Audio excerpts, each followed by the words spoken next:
Hi guys, my name is Steph and I have not filmed a video in quite some time. This video actually started as a weekend, birthday week slash weekend vlog situation. That is definitely not what happened, but I will be inserting some clips of the month of February while we go along. But without further ado, let's just jump into it. I'm going to go through all these books in the order that I purchased them, where I purchased them from, if I remember. Hopefully I will.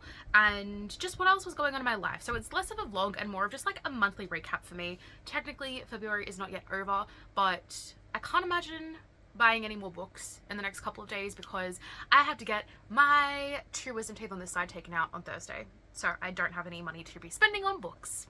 Let's jump into it. So my month started with my order of The Ghostwriter by Julie Clark coming in the mail from Amazon UK. I had heard some hype. This book was ridiculously reduced. This was like $7. Follows a woman whose father was a prolific horror writer but was also accused of killing a bunch of his children. And I don't know, I'm excited, it sounds cool. Then there was a day where my brother was getting his eyes checked, and across from where the optometrist is, there's a bookstore, QBD. You will hear the name QBD quite a bit in this. And while we were there, I saw this book, The Woman Dies, and by Ayako Matsuda. This is a short story collection, but they are very, very short stories. It is 52 short stories in here about the misogyny that women face in Japan, in current day Japan, and it sounded interesting. I bought it partly with the intention of reading a couple of the stories while my brother got his eyes checked, and then I read half a story and got distracted, so I still haven't read any full stories from this, but I'm sure I will enjoy at least some of them. Then I received my copy of Perfect Days by Rafael Montes. This was a purchase I found on Thrift Books US, and it was actually cheaper to buy this secondhand from the US than to buy it brand new on Amazon. Make that make sense. This book, I don't know why it is so difficult to get a reasonably priced copy. This book, I think, is quite infamous in specific circles. This book follows a man. This is all I know. I haven't even read anything about this. From memory, it was pitched as a man whose obsession goes a little bit too far. Okay? That's literally all I know. It is a stalker situation. I love obsessive stalker books. So this has been on my list for quite some time. But to buy this brand new from Australian Amazon is like $50 something, okay? To buy the paperback in this ugly ass cover, which I don't know why it exists, is I think $45 brand new. It isn't stocked in any Australian bookstores. I couldn't have gotten this from QBD or Dimmicks or anything like that. So I bought it from Thrift Books, and this was actually in a really bad condition when I received it. It was very dirty, and there was a sticker here that was one of those ones that doesn't peel off nicely, but with a bit of TLC, we've got her looking pretty good. So I'm also very excited to read this one. Then the next few books I bought at a book market sort of thing. It was happening. So I bought a bunch of stuff. I've got a books read this year thing on my bookcase. I bought a bookmark holder that looks like a book itself. I've got this genre. Let me just zoom in because it's really cute. This little next read genre spinner, which is actually a magnetized pop socket or Kindle holder. My mum bought me this for my birthday, but she did buy it there because I asked her to, and I ended up buying 3 books as well. So I first got Frankenkiss by Frankenkiss. I have Frankenstein by Jeanette Winterson. Now this is partly set while Mary Shelley is writing Frankenstein, and partly set in current day Britain, dealing with queer relationships and Brexit and all those sorts of things. As someone whose favorite classic is Frankenstein and who fell back into my Frankenstein obsession after the Del Toro movie last year, I saw this and I yanked it up. Then I found a hardcover of A Study in Drowning by Ava Reid. I think this is such a stunning cover. I've seen this book out and about. I've always kind of thought if I find it secondhand or cheap enough one day, I will buy it. And this was that opportunity. It is in brand new condition, so really, really good for a secondhand book. And the last book was one I'd seen at QBD. I actually intended to buy it the same time I bought The Woman Dies, and I thought, no, Steph, don't buy too many books. Obviously you'll see that did not really work out for me this month, but I saw it at QBD and I thought, no, don't buy it. And then I saw it at this little book library market situation, and I thought, oh, okay, that's a weird quinky dink, maybe I should buy it. And I purchased it. I paid $8 for this book, and then I got home and I saw that it is an uncorrected proof. Like, you cannot sell ARCs. And I don't know if I'm more mad at myself for not noticing this on the day, or if I'm more mad at the person running the event for not realizing either. I don't know. I just feel like a little bit, I feel icky. It doesn't feel right paying for an ARC. But anyway, it is Dinner at the Night Library by Hika Harada. So this is another translated Japanese work, and it is a library full of what did it say? Deceased famous writers' books that inspired them, books they love. It's just books about books about books. So it sounded perfect for me. Plus, there's a kitty cat on the cover. And if anyone knows anything about me, it's that I love kitty cats, okay? Next, I bought myself Two Can Play by Elliot Hazelwood. This is a novella that was previously, I think, only available as an audio, and now has been published as a paperback. There is, oh no, that's my receipt. There is artwork on the end pages. So, yeah, don't know what this is about, but it is super short. This is one that I think I will finish. I will read this month, but who's to know? Basically, I love everything Ellie Hazelwood has ever written except for Not in Love. We will not talk about that book. Next, I went to a bookish event run at the QBD store that is closest to my house. So it was a Galentine's Day event, all surrounding romance books and things like that. The event itself was a little bit chaotic. Like, the store was still open to the general public. There was like literally 2 games we played that they spread out over 2 hours. It was hot. There was a lot of people. It was like not the best run event I've been to in my life, but I was in the mood to buy romance books because that's what we were there for, and I picked up 2. So I finally picked up A Pact for Autumn by Amelia Emerson. Now, I've had my eye on this book for a little while. This is a small town wide shoes romance. I love a wide shoes romance. That's like a little bit embarrassing to say to people in real life, but this barrier makes me feel okay to say that out loud. So yes, I am very excited for this book. It is like literally the perfect book because we are about to go into autumn in Australia literally this week. Yeah, next Saturday. So a week from today, or a week from yesterday, it's gonna be autumn. So very excited to read this. It's literally a woman who has a new job as a lighthouse keeper, but the lighthouse needs renovations, so these 3 guys like end up sharing her living space, and it's a wide shoes. Then I picked up My Roommate from Hell by Cale Dittrich. Now, I also had my eye on this one for a little bit. I initially saw it at QBD and thought I don't really read YA because this was in the YA section, but I think it's more of a new adult, but we'll get into that. I originally saw it in the YA section, and I don't typically read that much YA, and I don't seek out new YA authors, but this just sounds so cute. This is basically, we're following 2 boys. One is a human, one is a demon. The demon is the first to experience the ETHEL University exchange program, and just boys, just cute artwork, but it is set at university. So I think it's probably new adult. Like, I wouldn't be surprised if this is a bit spicier than YA. So that's the first stack of books. So the next one is one that I think it was initially pitched when I saw it as like a cross between Midsummer and Cabin in the Woods or something. And it is called The Mean Ones by Tatiana Schultz-Bonnet. And the cover is really beautiful. Basically, it follows this woman who was there hiding under a bed when a bunch of her friends got slaughtered when she was a child, and years later she's still hearing voices and seeing hallucinations, and a therapist is like, babe, you have PTSD, that's going to happen. But then our main character ends up going on a trip with her problematic boyfriend and a bunch of other couples, and while she's there, these hallucinations are getting worse, and the voices in her head are getting worse, and they're telling her to do things that she probably shouldn't do. And to me, it just sounds so interesting. I love the artwork. I love the idea. I mean, it sounds so fucked up, but I love a good slasher. So if we could have like a couple of scenes of her watching her friends get slaughtered, that would very much intrigue me. So I bought this because I was very excited for that. The next 2 books were from My Brother Dearest. So we had gone shopping prior to my birthday. I picked out these books. He bought them for me and then said that he would give them to me on my birthday. Well, actually, I demanded that he give them to me on my birthday.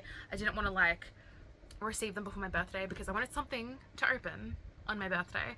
So my brother bought me these 2. The first one's not very interesting. It is the No Fear Shakespeare edition of Hamlet. I've got a little collection now of the No Fear Shakespeare. I would love to be the cultured girly who can just read Shakespeare and understand it all. However, the language is such a big barrier for me when it comes to Shakespeare that even though I have this want to read Shakespeare, I just physically do not think my brain can comprehend. that's where No Fear comes in. If you don't know No Fear Shakespeare, it has like the original text and then it has like the modern day English translation for it. So this is one that I want to get to rather quickly because it is on a list that me and my mum are working our way through. So I want to read Macbeth and Hamlet at some point, maybe this year, like maybe not, but I would like to try a Shakespeare book this year. So my brother bought me this one just because like it was in the stack of books he was already buying, so he just paid for it. The other one is Escape by Stephen Fishbach. I feel like this book has been making some rounds on social media lately. This is written by Stephen Fishbach. Now, he was a two-time contestant on Survivor, but as well as being a contestant on the reality show, he also produced a different show, a different reality show, I believe. This follows a man who was a fated reality show winner, gets a call being like, hey, we have a new show for you to be on. And this reality show basically sounds exactly like Survivor, and it follows how each of these characters is basically set up to be a stereotype. And I think it's just going to be a bit of a deep dive into the world of reality TV, how like producers have full knowledge of how the storyline of the show is going to go before it starts. Like, that person's a villain, that person's the heartthrob, that person's the crazy emotional lady. And I think seeing this from both a reality contestant's POV but also from a producer's POV is going to make for a very interesting read. But there's another reason I'm so excited for this book, and like I already love this book. I can never get rid of this book without giving away too much. Like, basically my brother wrote me the sweetest fucking message in this book that I can never get rid of this book. Like, I almost cried when I read what he wrote in this book for me, so I just can never get rid of it. So this is in my life forever now, and I'm okay with that. And I will read it. I'm going to read it soon, because every time me and my brother are talking about books, he's like, did you read the book that I bought you yet? And every time I'm like, no, I feel really bad. So again, would rather get to that sooner rather than later. The next two books are from my mum. Now, technically, I bought these and she just like paid me back for them. So the first one is Paradise Rot by Jenny Havel. This, all I know is it's a bit of a weird book. It's a book that a lot of people compare to a fever dream where you're not entirely sure what's going on. Some people love that, some people hate that. I do tend to find that the less insistent I am on understanding books like this, the more I enjoy them. So I think it's probably going to be similar to Jawbone, where I don't really know what's happening, but I still enjoy the journey.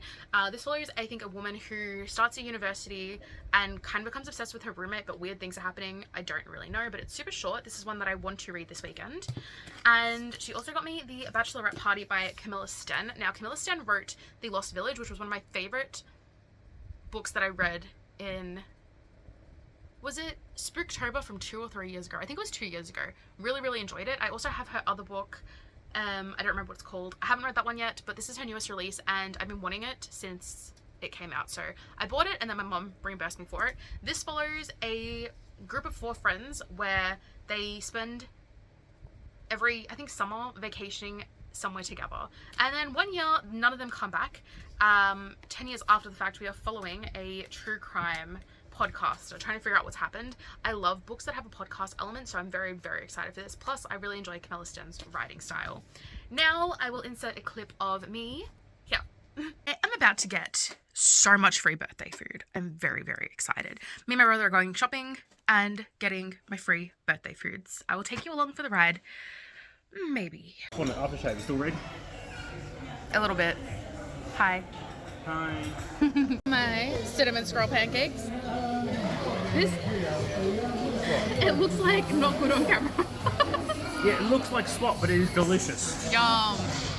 I just got my eyelashes done. I look bougie. I think they look so fucking good. They look like extensions, but they don't look like caterpillars, which is all I can really ask for. Now, I'm in a town that I used to work in, and they have 2 secondhand stores here that I used to go to like weekly. I just went to one of them. I found some that these books are so fucking niche and amazing. I can't believe I found them. I'm gonna go to the other secondhand store and then we're going to go home and maybe film a haul. Okay, so as you can see, my eyelashes a week later are still doing pretty good. But let's get into the books that I bought that day because I didn't end up filming a clip after that. The first one I found is called Hello Stranger by Catherine Center. Now, I have, again, had my eye on this book for a little while. I was actually going to buy it at the QVD Galentine's Day event because it was there. And I was just like wanting to buy books that day, but I didn't. And thankfully I didn't because I found this one for $3. I think it was priced $35 at QVD and $33 at Dimmicks. So yeah, I found it for $3. This follows a painter. She does portraits and I think she's about to compete in like a portrait painting competition when something happens she gets hit on the head, I don't know, but she gets diagnosed with temporary facial blindness, which is a condition where you can see people's faces, but as soon as you blink, you don't retain what their faces look like. Being a portrait painter, this is a very problematic situation for her, and somewhere along the way, she falls in love with two potential male love interests. So I'm interested. I do want to read The Bodyguard first, but I do want to get to this one day as well, especially for $3. It was one of those situations where, like, I will never find it this cheap again, so buy it while you have the chance, right? The next one I found from that store is The School for Good Mothers by Jessamine Chan. This is one I had my eye on last year, the year before. I was going through a moment in time where I wanted to buy, or wanted to read rather, and collect as many books, like horror pregnancies or like thrillers involving pregnancies or evil children. I think it might have been around the time that I read We Need to Talk About Kevin, and then I read, what was it called? What was that book called? Bad Candy? Hard Candy? Sweet Candy? I don't know. I'll insert it here if I remember.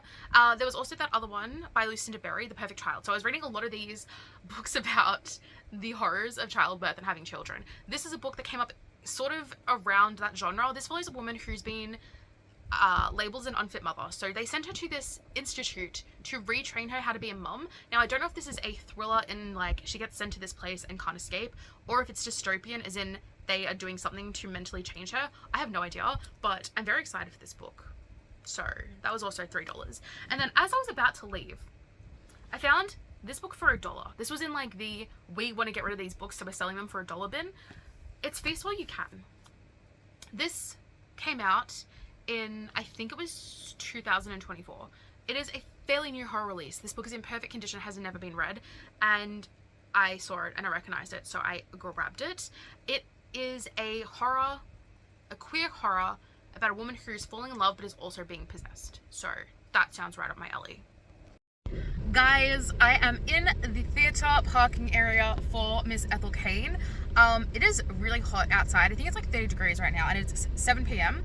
or just about to be 7 p.m. So I was going to sit in my car and just wait until the doors opened, but I'm thinking that the theatre is probably going to have air conditioning that isn't going to cost me petrol. So I might actually head into the theatre and take you guys for a little lookie.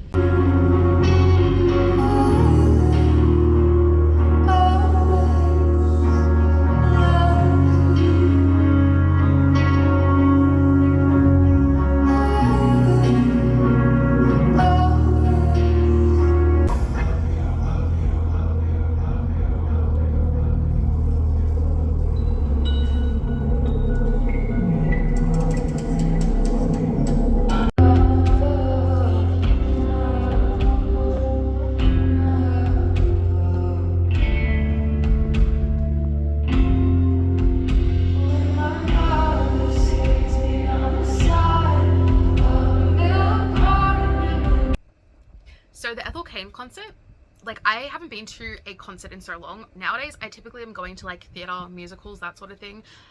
Even like some stand-up. I haven't gone to like a musician's concert in so long. If you are at all a fan of Ethel CAIN and you ever get to see her perform live, please take the fucking opportunity. Like, I know the videos will not do it justice. I was sitting a little bit further back than I thought I would be, but genuinely one of the most like cathartic, emotional concerts I've ever been to. I absolutely fucking loved it. So that happened. Then me and my brother the other day, why did we go to QBD? Oh, because it was like 7:30 at night and I was really bored, and I'm like, do you want to just go shopping? So we did. I bought 2 books. I first purchased Just Watch Me by Lior Torenberg. This is a brand new release, so it was $30, and I just think this is the kind of weird girl book. Like, it literally says Fleabag meets Big Swiss. I haven't seen Fleabag, but I loved Big Swiss. It is a debut about a woman who needs to, I believe, raise money for her sister's medical bills or surgery. So she decides to do 24/7 live streams for an entire week. This book is split into 7 days. Like, each chapter is 1 day of her live streams. I'm interested, I'm intrigued, and I'm curious to see what the vibe is going to be for this one. And while we were there, I picked up another one I'd been eyeing off at the Valentine's Day event. This is called Completely Normal and Other Lies by Biffy James. Now, as you can see, it was initially $22. I got it for 50% off, so I only paid $11 for it. I, for some reason, thought that this was an adult romance, okay? Because it was on like the 50% clearance shelf. It wasn't in the YA section. I'm pretty sure this is a YA book. It follows Stella. Stella is in love with Isaac. She thinks that Isaac is in love with her too, but then Isaac dies. And she is like, ugh, really awkward, like, because Isaac had a girlfriend named Grace. And Stella's left wondering, like, in the moment before he died, did Isaac have feelings for me or did he have feelings for his girlfriend Grace? And without knowing who she's talking to, Grace and Stella strike up a friendship, and it sounds so intriguing. I just hope that it's not like a YA. Like, if the characters in this are mature enough, it won't matter that it's a YA, but if it's like two 14-year-old girls bickering about a boy, it's going to really annoy me. But I am excited for this. So I bought those. Then the other day on Amazon, I was bored. I was stuck at home, whatever, and I decided Amazon. So I bought The Village by Lisa Rooks, which was previously published as The Vanishing of Joanie Blackwood. I saw this book ages ago when it was still being published as The Vanishing of Joanie Blackwood. This follows the disappearance of a girl named Joanie Blackwood, and from what I know, when the police start investigating this disappearance, the entire town, like the entire village, I should say, tries to cover it up. I'm not sure why. I don't know what the village is hiding, but I know that it is like this entire village in cahoots, which sounds very intriguing to me. The other one I got from Amazon that day is called A Beautiful Lack of Consequence by Monika Radojevic, or Radojevic if you're European. This is a bunch of tales about women. It's for the girls, okay? It is about our experiences, our traumas, our fears. I've kind of flicked through. I've looked at one of these stories in particular I'm very intrigued by, and I think it's going to hurt me. I think this book is going to hurt, but in a really, really good way. So I'm very excited to read this. And the last book I have to show you guys is a book that I basically kind of sort of got for free. I, ages ago, shopped on this website called Pop Culture because they sell Loungefly bags, and I was very intrigued. And I haven't really paid attention to pop culture since then, which was like 2 years ago, but I got an email the week of my birthday being like, hey, it's your birthday, have 500 pop culture points. And I'm like, okay. So I went to the Pop Culture website just to see if they actually give me 500 points for free. They had. I looked at how many points I had. It was like over 2,000. And I thought, I don't know how that happened, but okay. What does 2,000 points equate to? Because you exchange your points for gift cards. It was a $50 value. So I was like, shit, what can I buy for $50 on this website? And I settled on The Definitive Guide to Horror Movies by Kim Newman and James Marriott. So this is the book. It is, as it says, a definitive guide to horror movies. This is more of like a coffee table book, but it does go through each decade starting from the 30s all the way through to the 2020s. And I'm excited. I think it's really cool. This was actually $55. So I did pay $5 out of pocket for this, and then it was like $9 shipping. But I mean, I was very excited to essentially get this for free. That is my book haul. If there's anything you think I should read sooner than other things, let me know. If you went to any of the Ethel CAIN concerts in Melbourne, let me know. Tell me how you found your experience. I want to show you the merch that I bought. So we're not going to talk about the price of this merch, but I bought the white t-shirt, and it also has a back, which I love. So I got that one. Again, I'm not going to talk to you about prices. And then I also got the hoodie, which was so expensive, but worth it. Oh, it's just so pretty. I'm in an Ethel CAIN era. When I first discovered Ethel CAIN and I listened to Preacher's Daughter from start to finish with my headphones on, blocked out the world, I was so emotional. And I went through like weeks and weeks and weeks of just Ethel CAIN, and I'm back in that phase of like, my current earworm is her screaming stop. That was a beautiful moment at the concert. I would probably insert the clip here, but I'm pretty sure you can hear me in the video, and that's not what anyone wants to hear. But anyway, I will hopefully film another video soon and talk to you guys then. Bye.